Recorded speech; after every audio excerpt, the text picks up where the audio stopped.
I'd just like to introduce the webinar. It's in response to the emerging condition of mycoplasma in dairy herds, and we feel it's great to be able to deliver some timely information from the research that's been done at University of Sydney, but also following on from some great research that's been done from another group funded by Gardner Foundation and Dairy Australia. So I welcome everyone. Thanks very much for taking the time. Hopefully it's a useful use of your time based at your computers back at your home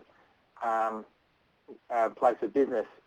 The objectives for today is to increase the awareness of Mycoplasma bovis being the cause of abnormal mastitis, lameness and/or calf disease on dairy farms serviced by veterinarians and factory field officers. So we're really, initially we've targeted this webinar at veterinarians and factory field officers. There will be some more information that will be a farmer-facing webinar in November, and that will provide more information to producers as well as a fact sheet that will be distributed after tonight's meeting. Also want to ensure that veterinarians and factory field officers are able to assist dairy farmers in the development of biosecurity procedures to prevent the entry of mycoplasma onto their farms. And just really very pertinent with new diagnoses of mycoplasma and around the country, and just critical that we as veterinarians and factory field officers lead this discussion in increasing this awareness. And also to provide guidance in the management of disease outbreaks. That we look forward to hearing John and Mark speak, but also of further research that's underway. So I'd quite like to introduce our two speakers. Mark Hazelton is a dairy resident and at the University of Sydney. He's currently researching the epidemiology of mycoplasma infections in Australian dairy herds. And also Professor John House, a bovine medicine specialist based at the University of Sydney, where he's the Director of Bovine Clinical Science Services within the faculty, and has extensive clinical experience in managing mycoplasma infections both in the US and Australia. So we'll start with Mark. Welcome, Mark, to the webinar. Thanks, Mark, and thanks to Erica for hosting this webinar. Thanks to everyone for joining. Were you going to kick off with a poll, Mark? No, just after running through the topics, I think, Mark. Yeah. Okay. So we'll head through. Starting off, we'll have a brief history of mycoplasma. I don't want to get into too much of the specifics, and we'll flow on to clinical presentations we commonly see, how to go about diagnosis, considerations for treatment, how to go about control if you experience mycoplasma on infectant properties, and some considerations you might want to make for biosecurity protocols for prevention.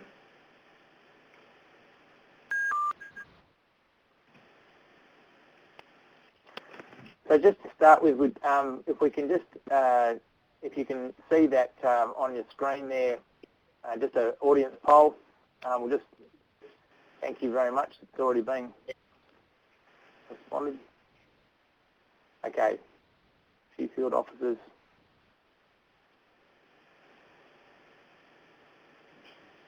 Thank you very much. Let's move forward.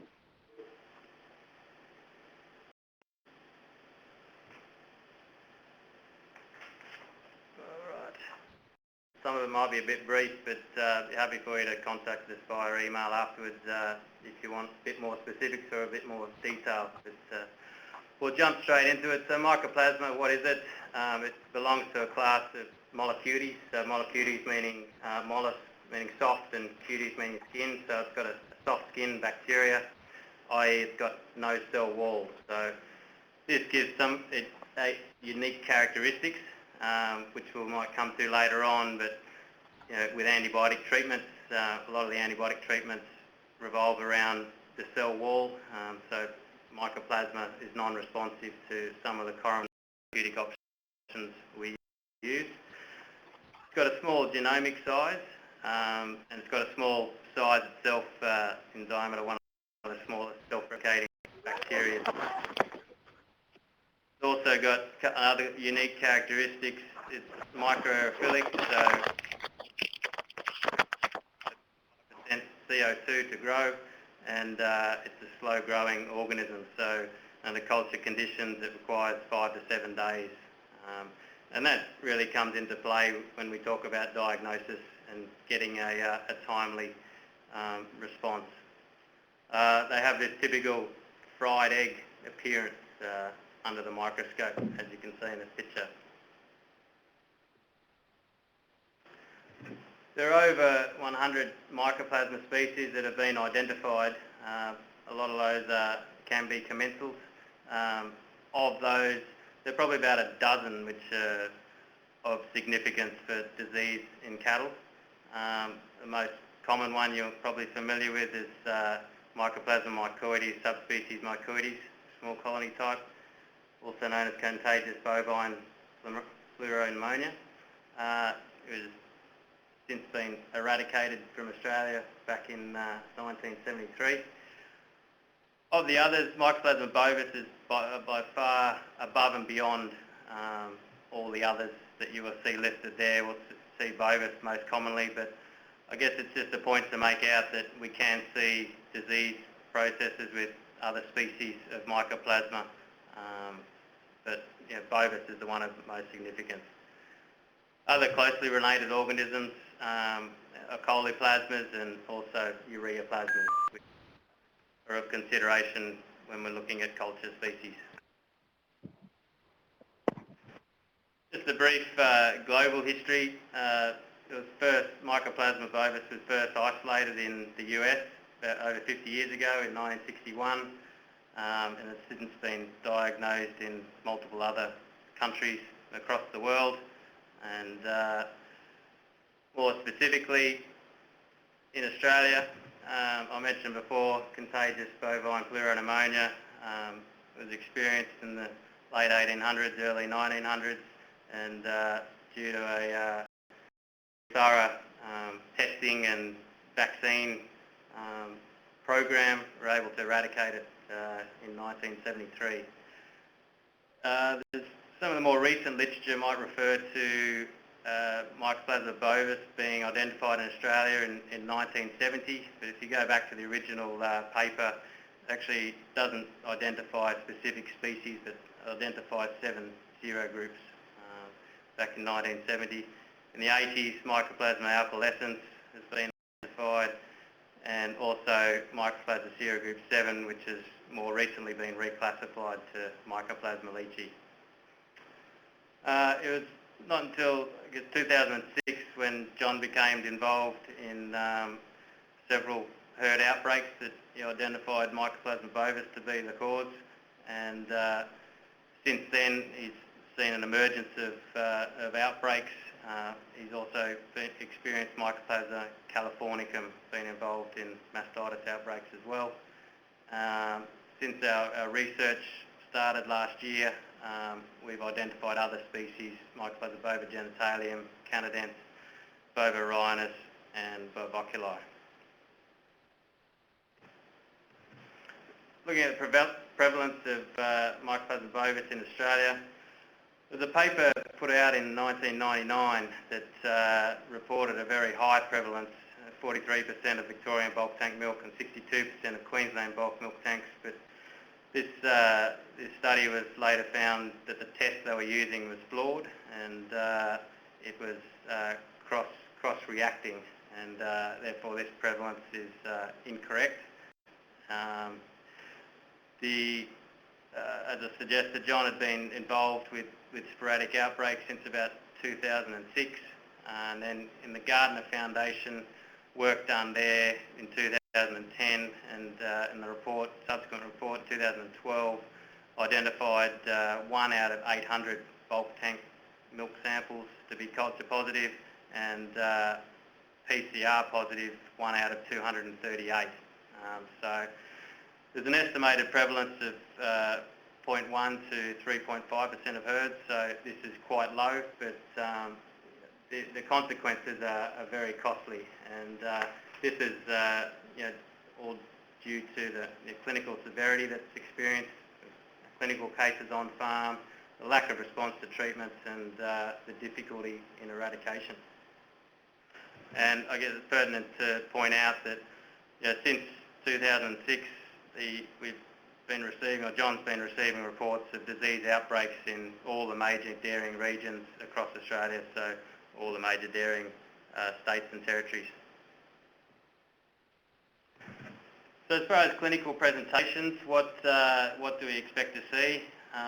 Mastitis is probably the number one, the biggie that you'll see most commonly, but you can also see lameness forms, so sinusitis, pneumonias, mycoplasmas are common players with pneumonias.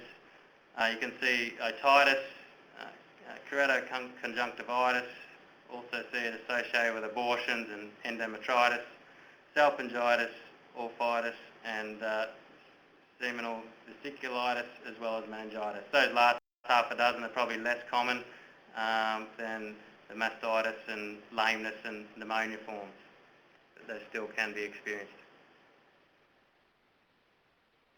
And I guess just to go back, some of these, like mastitis obviously, and the arthritis, lameness forms can be more commonly associated with adults, but you will see lameness forms in calves, and the pneumonias you might see more commonly, and the ear infections, otitis, is more commonly associated with calves as well.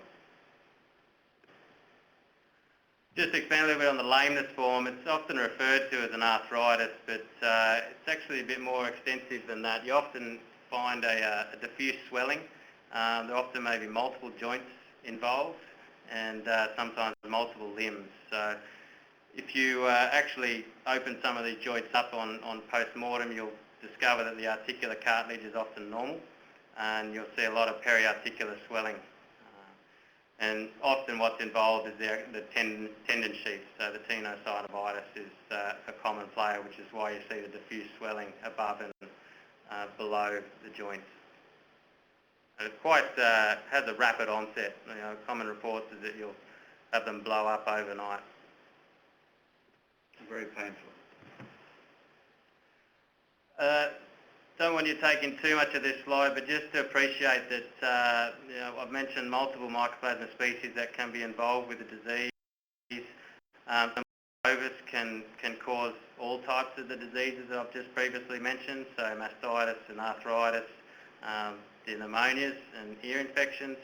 But other species like Bova genitalium, for example, are more commonly associated with the reproductive tract, and dystopias and endometritis, and likewise bovoculi is associated with the eye, and bovorhinus is associated with the upper respiratory tract.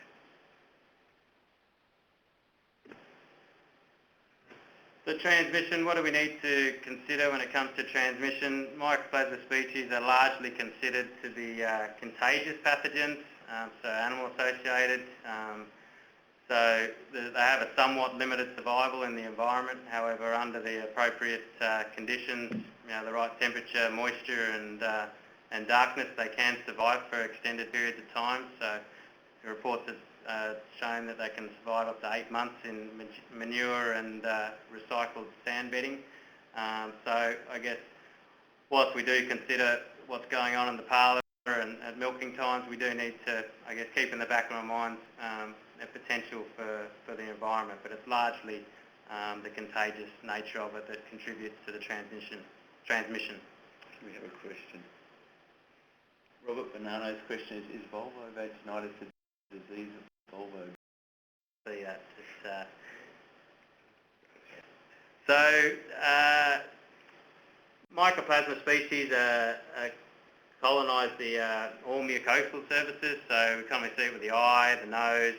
They can hang out in the tonsils, the ears, the vagina, and most commonly the teeth or the udder and the upper respiratory tract, but also prepuce in bulls. They can be shed in nasal secretions, they can be shed in colostrum, shed in milk, uterine lotia or semen. Just a comment here, one of the issues when you're talking about control is that these colonisation of mucosal sites, because they're often they're not associated with clinical disease. So animals can spread it by aerosol and inhale it and get colonised but not be sick. So it's easy to pick up an animal when it's sick, but it's quite hard to find these animals which are subclinically colonised, and they can be moved between herds, and they probably represent one of the bigger risks because they're hard to identify. Excellent. As I'll mention later, one of the challenges we have in finding these subclinical animals is that they shed the organism intermittently, so it may take multiple samples or multiple tests to determine if they are indeed infected. So considering that the potential sources of infection, the introduced stock, also it's been reported to be found in semen and associated with embryos, and also contaminated equipment that's brought onto your farm. The relevance there for the vets is that veterinarians and AI technicians potentially can disseminate this one from between farms.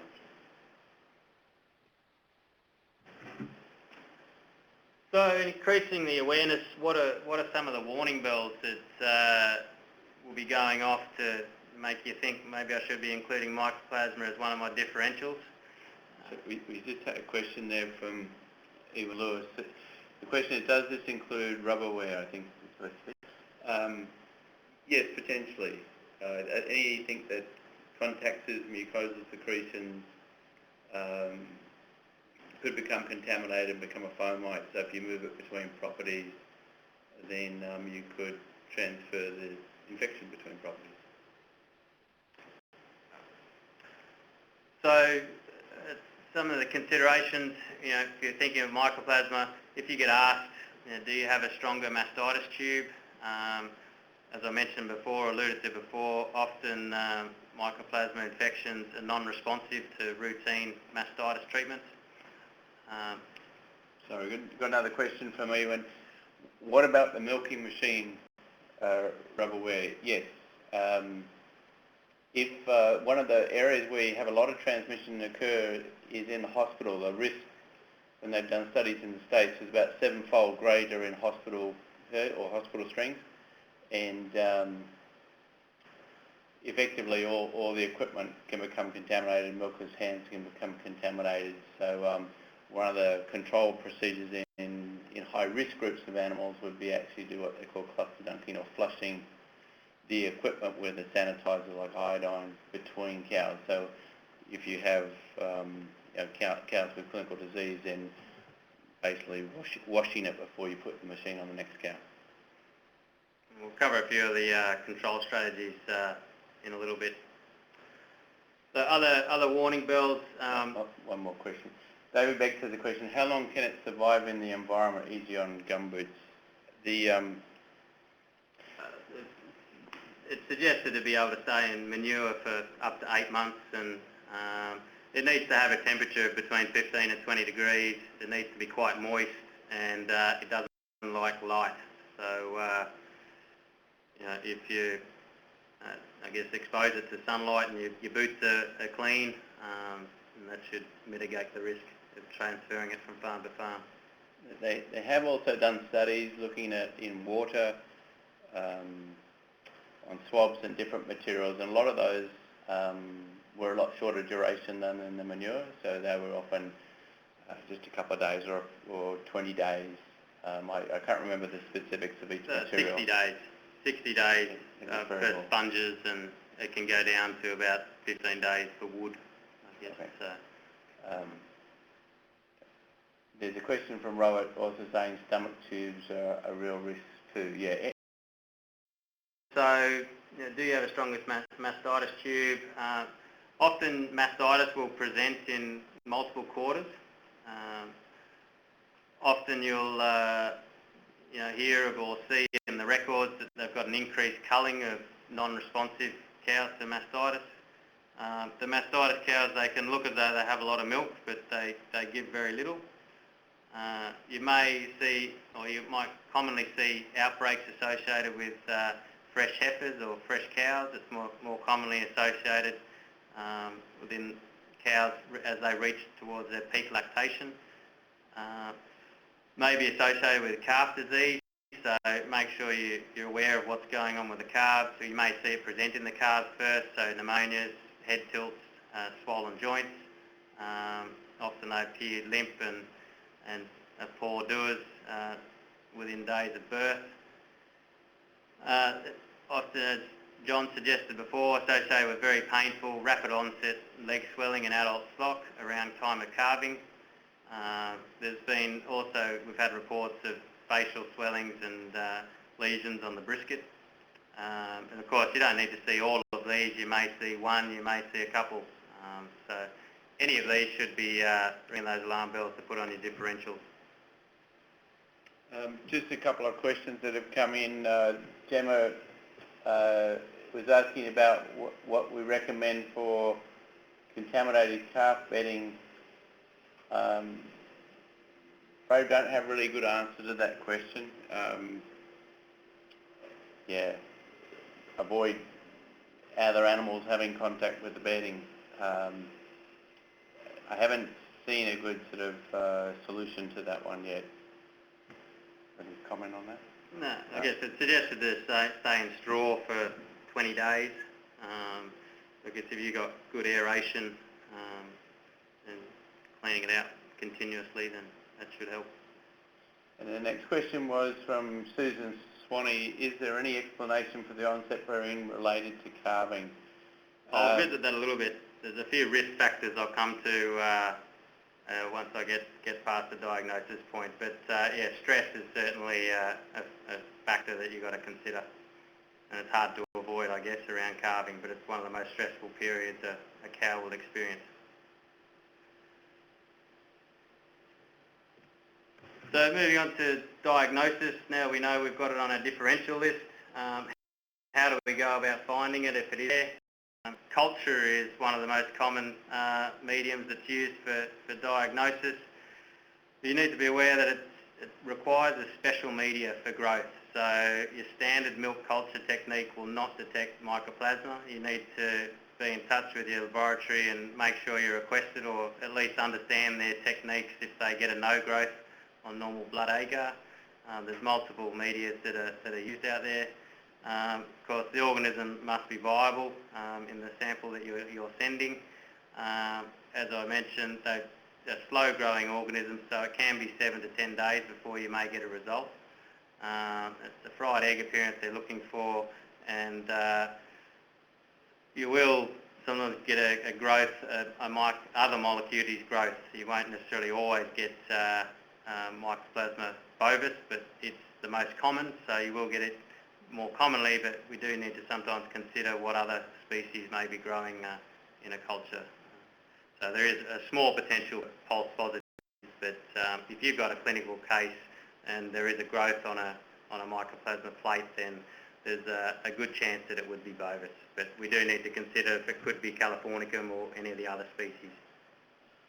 Just another question that came through from Diane Ryan regarding the bedding was, can other animals spread the myco-rodents in contact with infected bedding? I haven't seen anything on rodents per se, but when they had chickens and I believe it was pigs co-raised with cows, they were able to isolate the organism from other species, though it is considered a very infrequent event, and the literature I've come across suggests it doesn't readily go between species. I think there's one case out of a person. That's about it. Do you want to? A couple of questions on PCR. We'll get to that. Also, so the advantages of culture is that it's capable of detecting the different species of Mycoplasma, capable of causing disease. Some of the disadvantages, samples need to contain viable organisms. If they're dead on arrival, you won't get a growth. The time variable, it's quite a slow turnaround time. If you're faced with a disease outbreak, it's quite a lengthy time to wait for a result. And if you don't get an aseptic collected sample, the potential for contamination is possible, and you can get false negatives if you get a swarm plate and you can't detect the mycoplasma under the swarm. So a few of you are asking about PCR. Yeah, PCR, there's multiple PCRs that have been used to detect mycoplasma. The main one that's commercially available is the RT mastitis major 4 PCR test offered by Dairy Technical Services, DTS. The advantages of this is that it can detect live and dead organisms. It's a very specific test, and you get quick results, and often you'll get the results overnight. The disadvantages are that it is quite expensive. It's about $50 per individual test.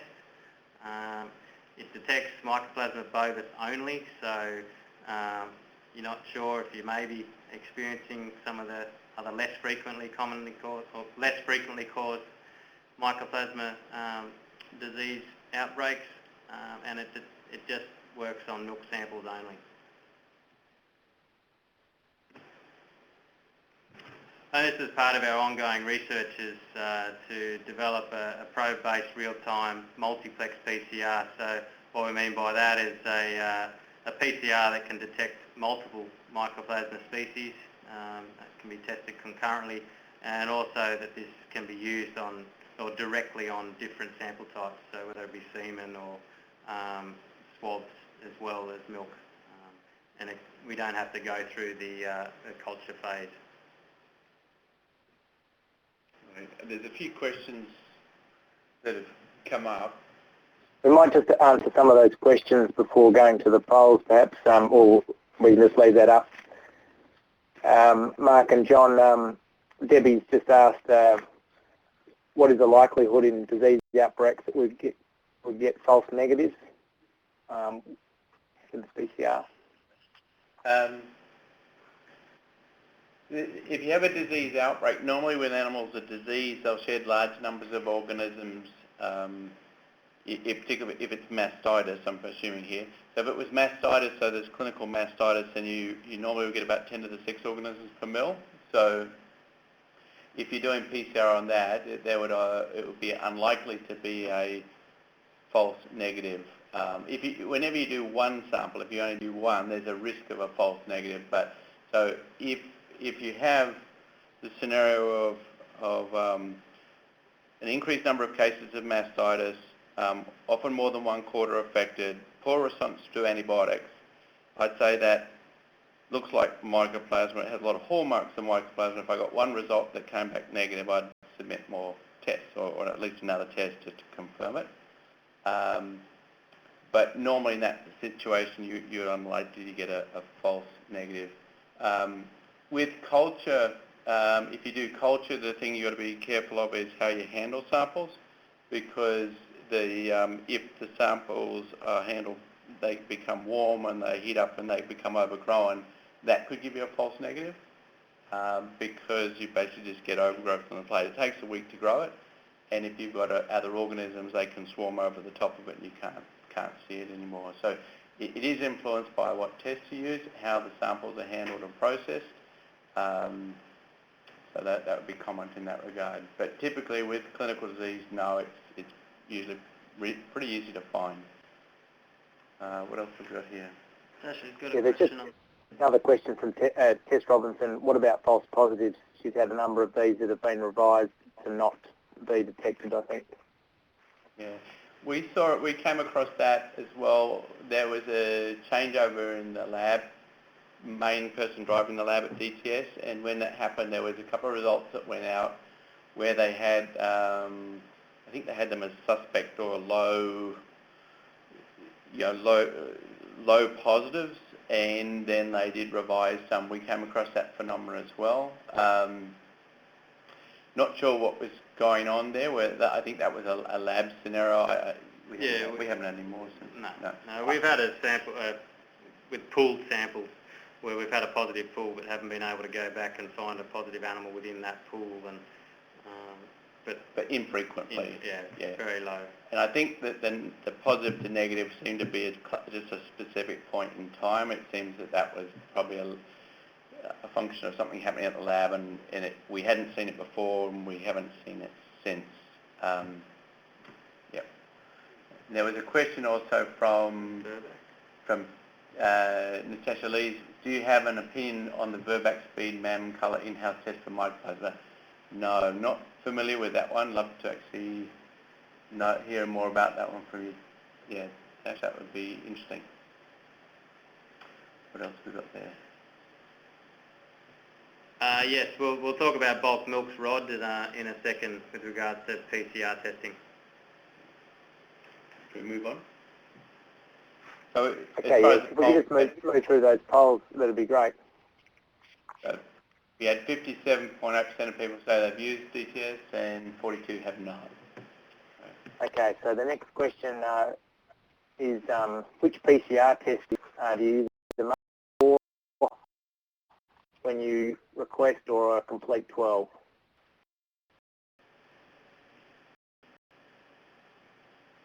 We'll just wait a few seconds. Uterus and Staph aureus. Thanks, Erica. Good. We've got a comment here from Susan. It looks like the Verbac test is not yet available in Australia. Thanks for that, Susan. Okay. Another question just for a poll here. Have you had any issues with getting results out of the commercially available PCR test?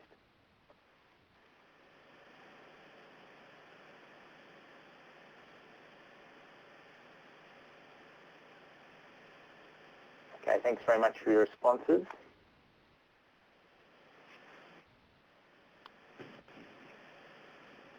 And the last one, just at this section, was have you had any issues with interpreting the results?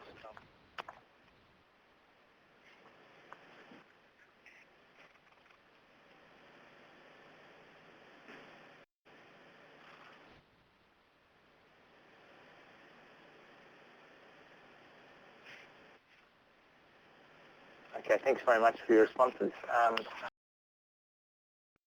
Back on to the presentation.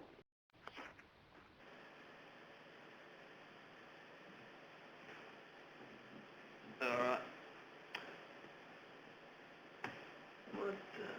There we go. Okay, just to finish off the diagnostic section, serology is an area that we're looking at on the research side of things. There's a ELISA available, put out by BioX, that can test for milk and serum antibodies. We're looking at it, at how we can use it as a screening tool. Initial work is suggesting that it's less likely to be useful at an individual animal level, but it's most likely to be useful at a herd level. So watch this space. So now we know what diagnostic tests are available. How do you go about sampling? The obvious one for mastitis is milk, so individual cow, and yes, you can take bulk milk samples and have them submitted. FNA samples, often if you've got swollen joints, remember they'll need to be submitted for culture. I have seen a few sent to DTS, however I'm not sure. Off the record. Yeah, it's not. It's generally approved for milk only.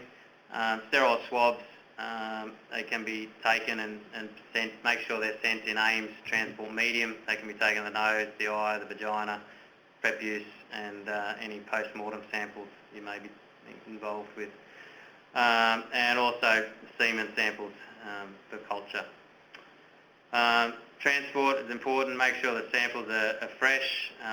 If they're sent in Nesky on plenty of ice, if you can't send them fresh, then ideally freeze them. If it's going to be longer than 3 days before they'll get to a lab, you'll lose a log of organisms. But if they're clinical cases, then there should be enough there.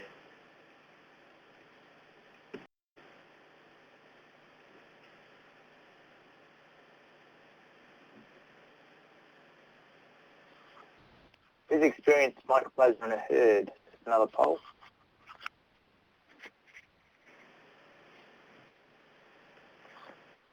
Thanks for your quick responses. It's good to capture these.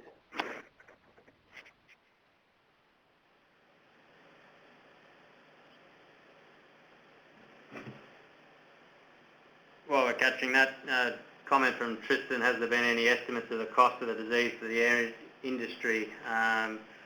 Not specifically, no, not to my knowledge, but it's certainly an area of interest for me and something I'm keen to work on. As far as the cost of the disease industry, if you consider that the prevalence of disease is 0.1 to 3.5% of herds is the estimate, it's not highly prevalent, but some of the farms that have been affected, quite a lot of the farms are quite large, often milking 1,000 plus cows, and there's one farm milking a couple of thousand cows where their estimate was $1 million, and I've seen a number of other farms where it's been probably hundreds of thousands of dollars. So it seems that it's industry, if you dilute that over the whole industry, it may not be huge, but the cost across for affected farms can be quite substantial. And the implications for industry are wider too, because it also transfers over to things like export heifers and potential impacts on those as well. Prevalence seems to be increasing a little bit, so that the number of farms affected, we're going to be getting more reports.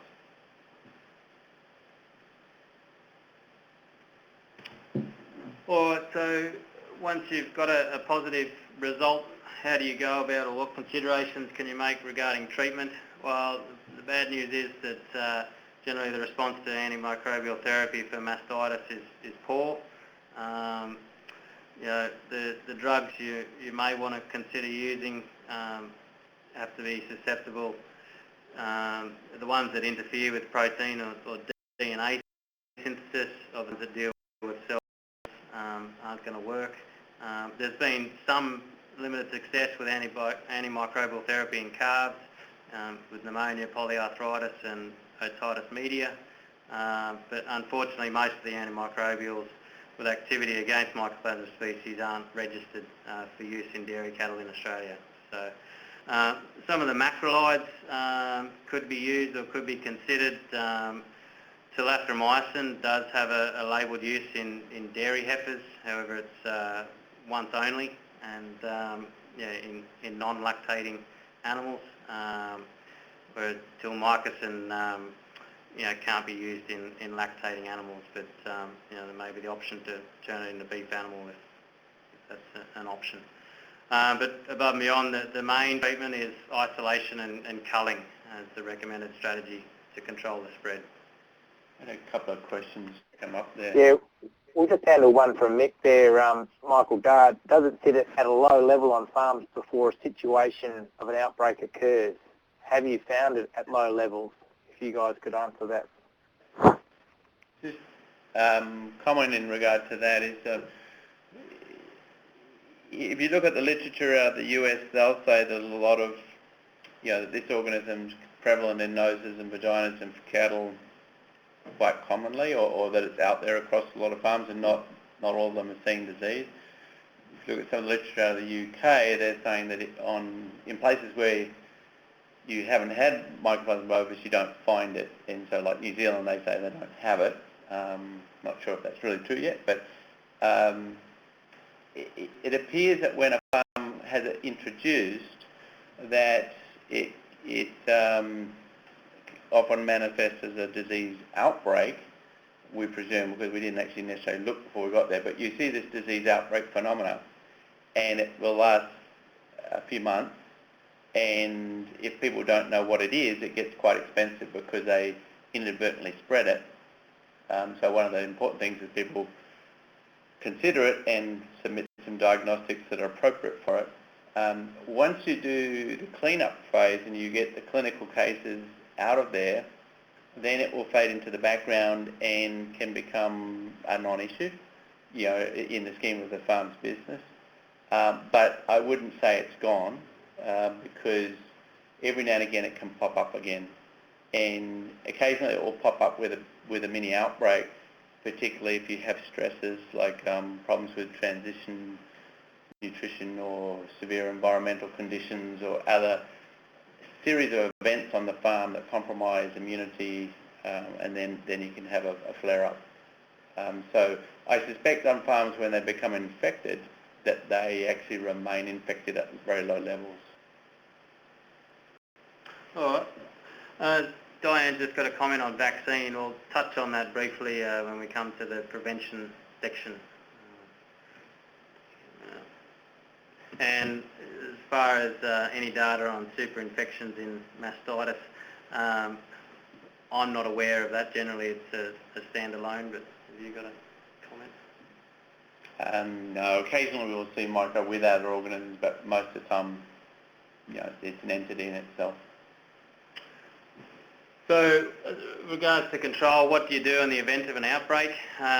We've alluded to before that they're highly contagious pathogens, so enforcing strict hygiene measures during milking to limit further spread. So, revisiting hygiene protocols is very important. Use of disposable gloves, disinfecting hands between suspect cows. Have a think about your hospital herd. Don't be mixing fresh cows, which are your most susceptible cows, in with the sick cows in the sick cow herd. Pay very close attention to what's going on in the sick herd. John alluded to before that the management there is key, because often what we'll experience in an outbreak is that you'll experience more cases, the incidence will go up before it starts to come back down, before people realise what's actually going on, and they're inadvertently spreading. A cow might come in to the sick herd with lameness and be alongside a cow with mycoplasma. The mycoplasma cow is stripped, and 10 to the 6 organisms per mil gets aerosolized and spread to the cow next door, and then all of a sudden you've got the lame cow with mycoplasma as well. So you want to be prudent about identifying clinical cases of mastitis and getting them out of the sick herd, drying them off and isolating them. And as John suggested before, one of the techniques is, particularly on rotaries, or if you're getting a very large hospital herd, is if you're reusing the cups on, or if you've got more than a platform's worth of cows, that you need to be considering cluster dunking those cups. One of the considerations that if you do dry them off and you are culling them, you need to monitor their welfare. You can't put them out the back paddock and go revisit them a week later. They do can deteriorate quite quickly, so it's important that they keep an eye on them. It's commonly shared or commonly passed on in colostrum and milk to calves, so it's very important that you don't feed the sick herd milk to calves. And another control strategy is not to pool colostrum. And then you also want to implement, and once you got on top of it, implement a monitoring program, and that can be done by the way of monthly bulk milk samples and testing for PCR. Got a question there. Just got a couple of questions that came up there. We'll get on to heat treatment, Gemma. There was a question about a vaccine in the future, whether there is a vaccine. There is work going on in that space at the moment. Some of the vaccine history is a bit checkered, where the vaccinations actually made it worse. There's vaccines that look promising in an experimental setting but didn't do so well in a field setting. There was a report out of China with a modified load vaccine that sounds promising, but there's nothing currently available. The next question was from Megan Johnson. Is there one species of mycoplasma than another causing mastitis, or is M. bovis most common? The most common is definitely Mycoplasma bovis when we talk about clinical disease. We've had a few cases where we've seen Mycoplasma bovis and Californicum, but the vast majority has been bovis. Next question's from Rob Bonanno. Value of bulk milk testing when all clinical cows are out of the bulk fat. Yeah, good point here, Rob. I'll let Mark talk. Very timely, just getting on to bulk tank testing. So in the event of an outbreak, assuming you've got rid of or you've identified all your clinical cases, what do you do next? How do you go about identifying subclinically infected cows within the main milking herd. Yeah, you're right, Rob. Bulk milk sampling or testing is the way to go. As suggested before, subclinically infected cows can shed or will shed often intermittently. So you'll need to do serial bulk milk samples, and it's recommended. You can do it every 3 days over about a 15-day period. This is from a paper published by Gonzalez that showed an increase in sensitivity the more samples you did. So I think taking 3 samples provided a sensitivity of about 70%. If you did 5 samples collected 3 days apart over a 15-day period, you increased your detection sensitivity to 97%. That was with culture, so we don't have that number for PCR. It will probably be a little bit more sensitive, but the point was that some cows will shed intermittently. So if you're trying to set up a biosecurity program where somebody says to you, I want to expand my herd, I want to go buy 1,000 cows, and I want to screen the herd of origin, then doing a one-off sample, if you just do the bulk tank milk and you don't take samples from the hospital milk, then you may be sampling the wrong population, because the higher risk population is the sick cow herd. And then if you only do one sample, you just be aware that not every subclinical animal will shed all the time. So if the lower the risk you want, the more samples you really have to take. What the ideal number is for a PCR, we don't truly know, but with culture, yeah, when they did 5 times at 3-day intervals, I reckon it was about 97%.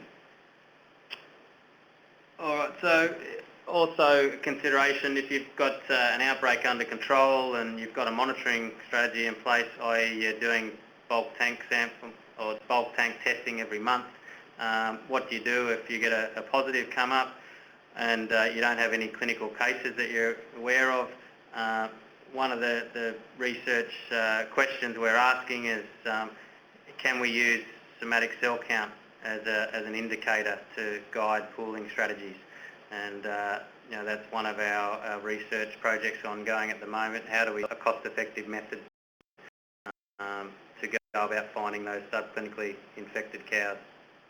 If anyone's currently working with a herd where they want some help with this, we'd be keen to hear from you, because we're looking to try to develop a tool for the most cost-effective approach to this question, and we're trying to kick off a bit of a project in that regard.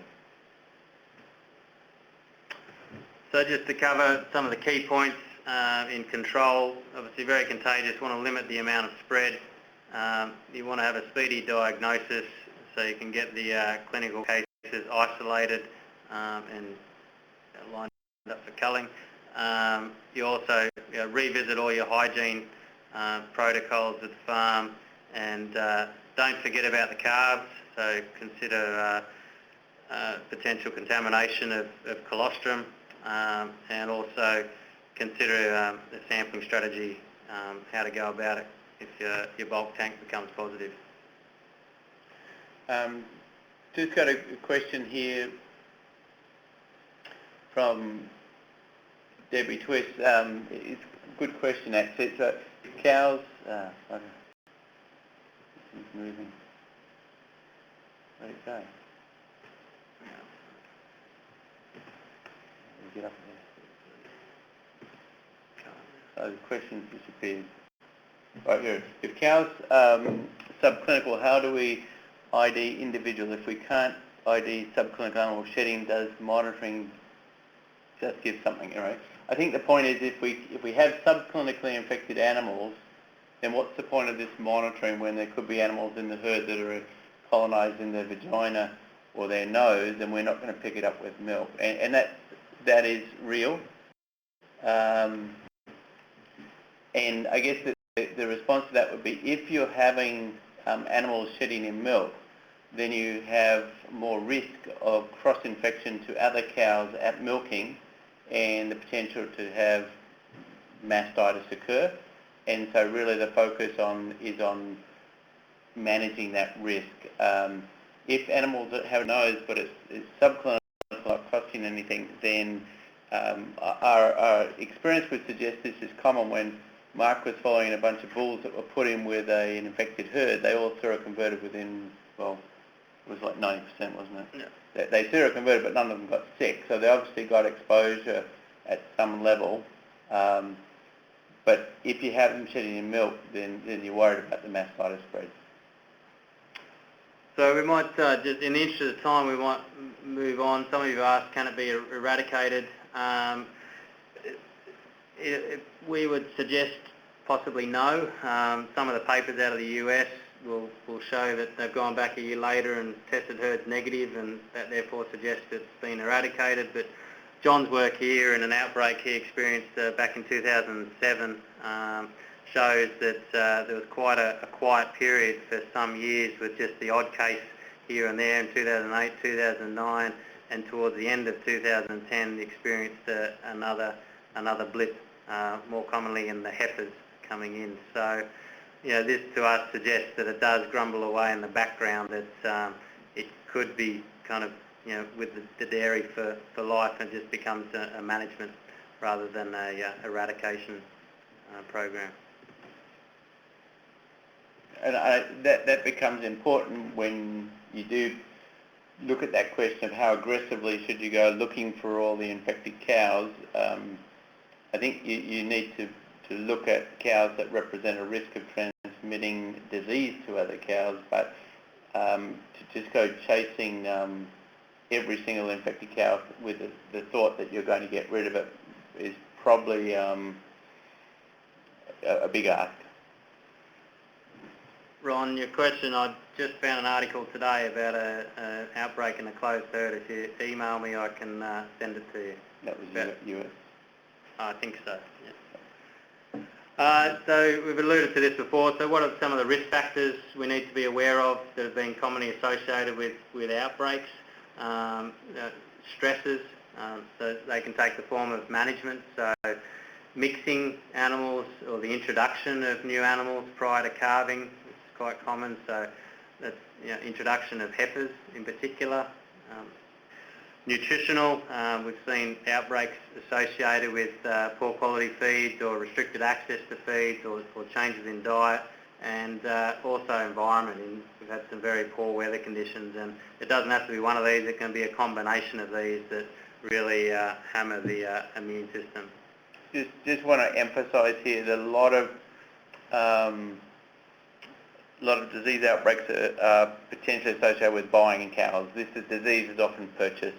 So that's why the sort of comments on biosecurity and the consideration of how you would screen animals you're considering buying, because if you look at all the literature on this topic, a lot of the time it traces back to introduced animals. So moving on to prevention, what are the considerations? You obviously want to do some form of screening of introductions. It becomes a sequential reduction of risk. The more testing and the more questions you ask, the more information you gather about the history of the farm of origin. So asking them, have they had any Mycoplasma cases? You can do serial PCR bulk milk testing. We alluded to before, the more you do, the more confidence you gain that a herd will be negative if you get negative results. You can consider doing composite samples of animals you want to purchase. You also may want to consider pooling. If you're looking to purchase a number of animals, you may want to pool samples and get in touch with DTS about that. You can take the individual samples and they can undertake the pooling for you.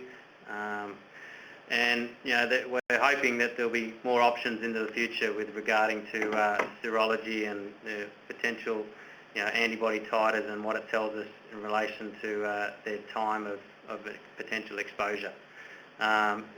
Semen, embryos and contaminated equipment are also considerations you need to keep in mind as carriers or areas for transmission. A few of you asked about colostrum or pasteurisation. Yes, pasteurisation is a method, heat pasteurisation. You do have to be quite vigilant with the maintenance of these pasteurisers. Been involved with some properties that have pasteurisers, and there have been some issues in the past where they have got gummed up and not very well cleaned or maintained. That's one of the important considerations.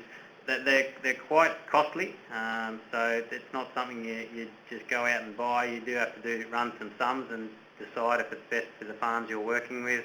There are other disease benefits, of course, that you'll get through using a pasteuriser. In really bad outbreaks, you might want to consider using milk replacer. Milk acidification is something that's come up recently. I think for those that might have been at Science Week, this was a topic of discussion and something that may need to be looked at. And we're looking at very soon. Vaccination. I think Diane made a comment that yes, some vaccines may be around the corner, and John suggested before there's been mixed response. Some vaccines have had partial response, some have had no response, and some have actually exacerbated the disease. There's recently come out of China that shows a promising vaccine, but currently there's nothing registered or available in Australia. So just to recap some of the major points, that while it's a disease that's of relatively low prevalence, can be quite a costly disease, and so it also has been emerging as a disease of more significance.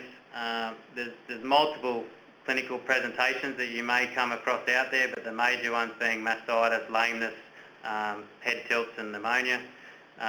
Diagnostics, we've been through the disadvantages and advantages of culture versus PCR, and hopefully we'll have some more on serology in the near future. Control methods are largely focused around hygiene, isolation and culling of clinical animals, and detecting potential subclinical animals, and prevention. What are some of the testing you can do, i.e. bulk milk tank samples and pooling strategies that you can do to prevent bringing Mycoplasma onto your farm. Just like to thank multiple people that are involved in bringing today up to where we're up to, the research group at the University of Sydney, those at Dairy Australia, and those at Countdown, as well as many other industry vets and partners out there. Just got a couple of questions here.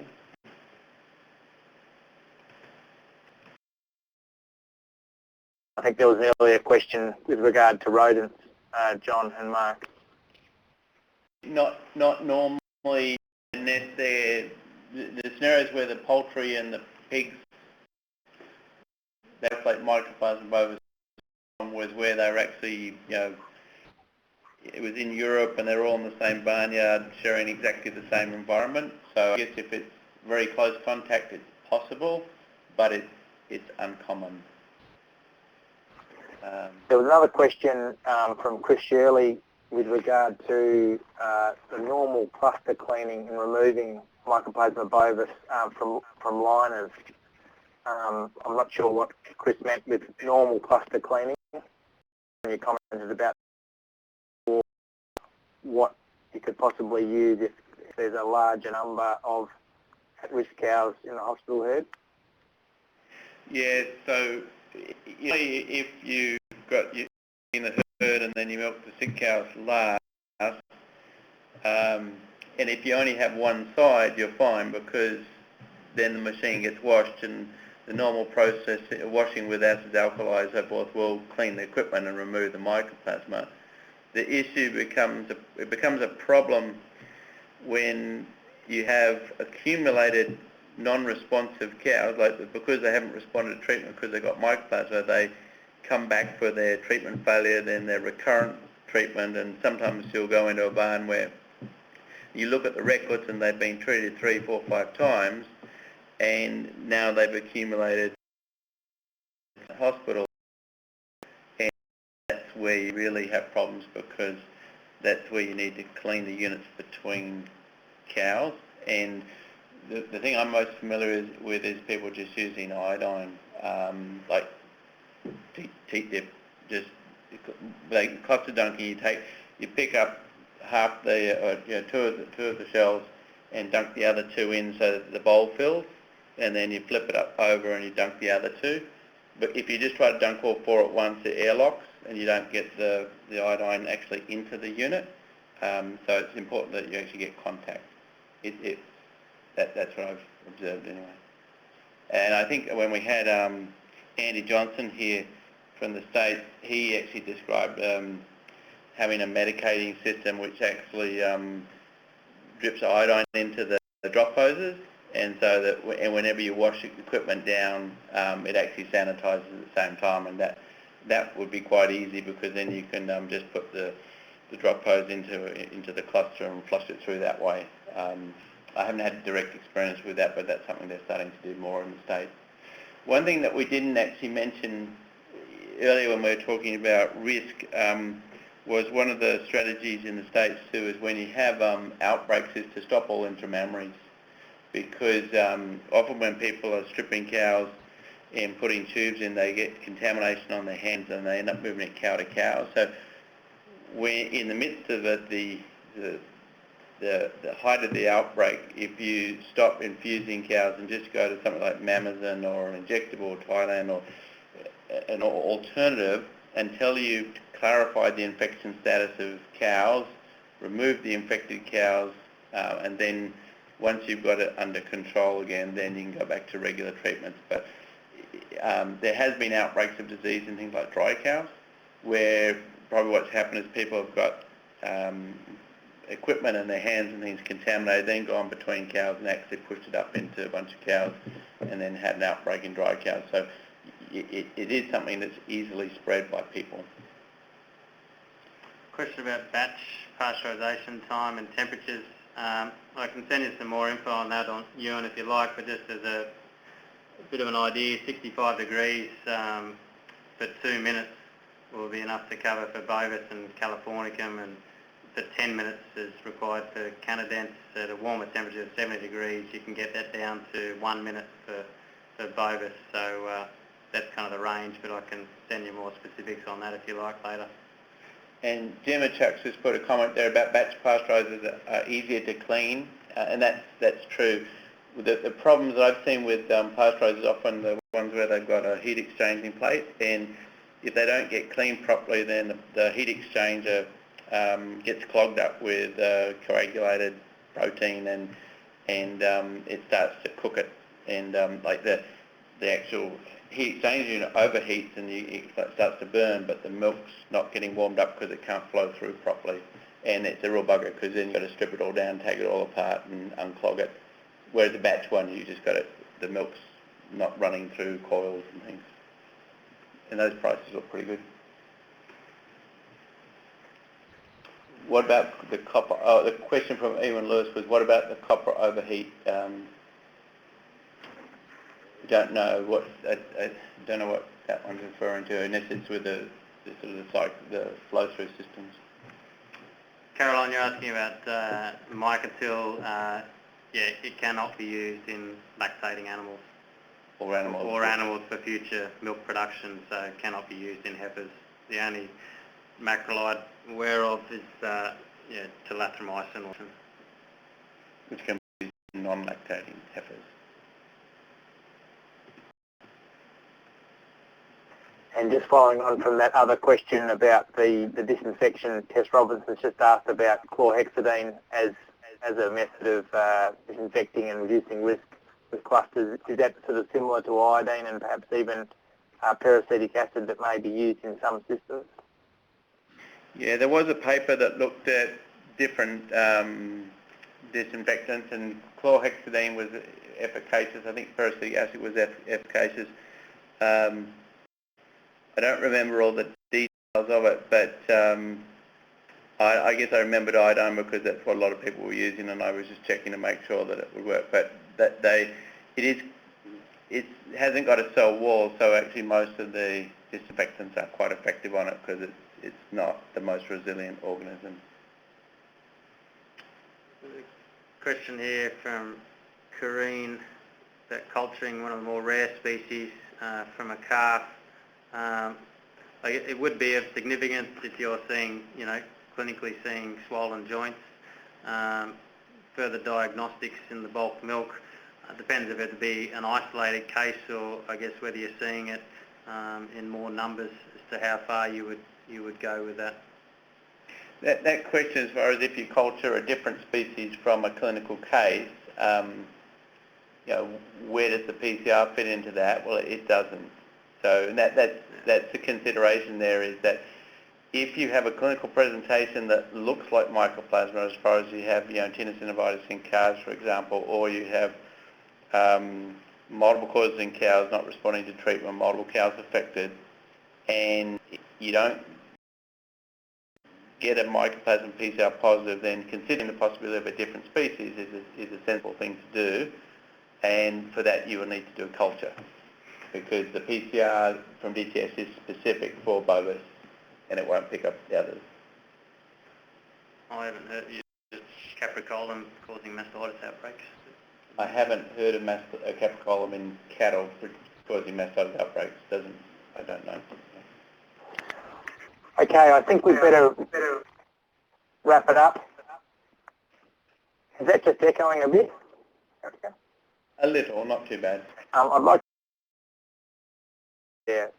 time in putting this presentation together and being part of this webinar.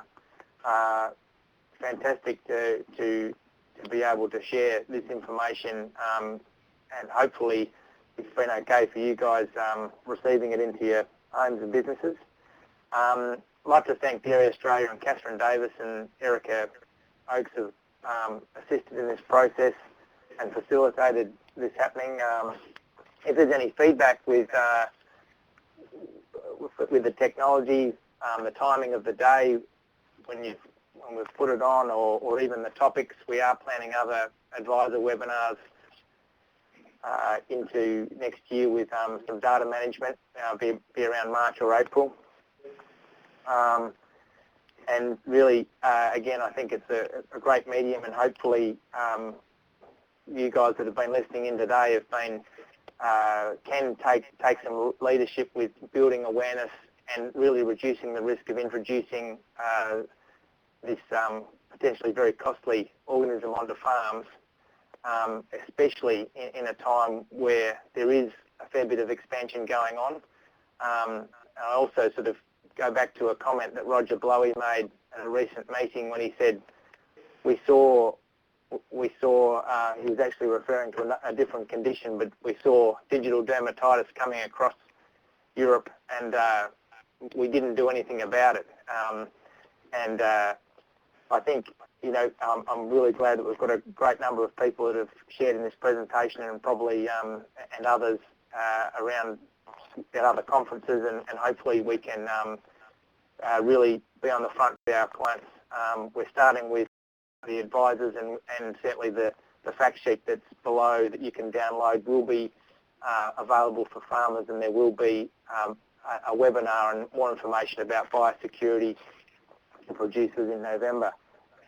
Also for